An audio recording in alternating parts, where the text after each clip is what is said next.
In this video we'll break down how Bayern increased their XG in the second half and had the lion's share of possession, but in the end gave Inter the advantage. From their starting shape of 4-2-3-1, Bayern quickly moved into a 2-4-4 when in possession, with the two fullbacks pushing up into advanced positions. The Inter front two were able to press the two centre-backs from their starting position and prevent balls being played centrally into Kimmich.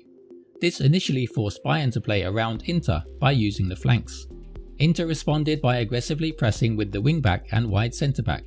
With the wing-back on the non-ball side tucking in, this gave Inter a +1 at the back.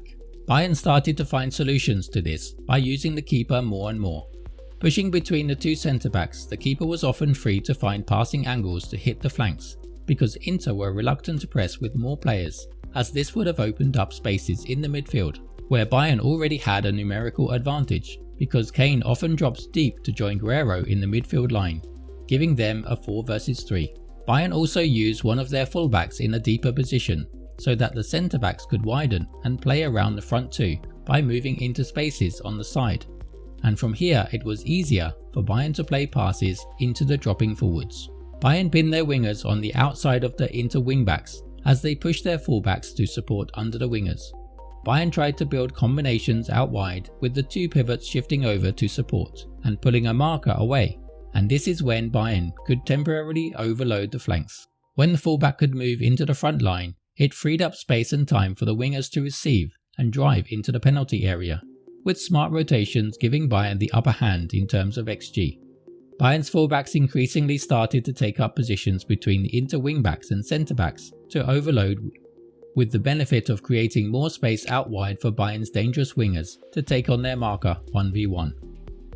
The forward and the winger took their attentions of the Inter defenders in the back line, meaning that the winger could drop deep to receive from the centre-back and drive forward.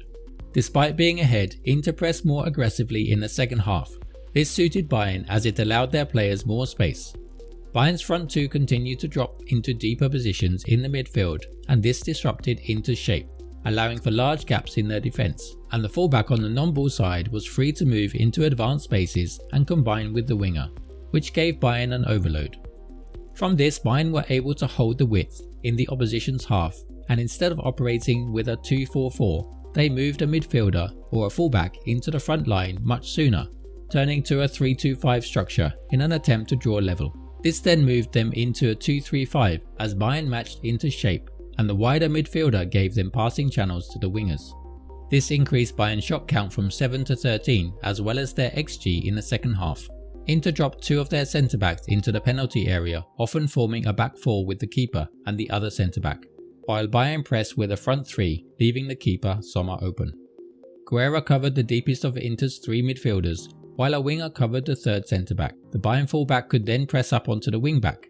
The front four of Bayern's 4-2-4 press, which then turned into a 2-4-4 when the fullbacks pressed the wingbacks, prevented passes into the deepest pivot from outside because the widest player tucked in, meaning Inter's other centre midfielders were covered by the two pivots. If the keeper was given time, then Inter would look to build wide combinations by moving the centre-back closer to the wing-back and attack down the flanks. Once the ball was played to a wing-back, the wide centre-back would move up into the inside channel to get a return pass from the wing-back, but this run was tracked by the Bayern winger. Bayern covered the wide areas with their wingers by pushing a defensive midfielder into the line. That way it could widen and prevent the space from opening up. This forced Inter to play unsighted balls centrally into the two strikers, but Bayern could achieve some recoveries here by outnumbering the front two. For Inter, one of the centre midfielders often dropped into the defensive lines, and that way Inter could push the wide centre backs up where they could link with the wing backs and build combinations. Çalhanoğlu gives Inter the man advantage while also allowing Inter to keep the width of the pitch. Bastoni's position here frees up the wingback Neves on the left. Players like Mkhitaryan, who are better on the ball, can then carry the ball into dangerous areas. In the lead up to the opening goal, Bastoni's position gives Neves time to whip in a cross for Martinez to finish. With an XG of 0.91 against 2.65, Bayern can feel unlucky. Harry Kane's miss in the first half when he hit the post proved decisive in this match, and has given the advantage to Inter on home turf, a tie that will still very much be in the balance though, with both teams evenly matched. Thanks for watching.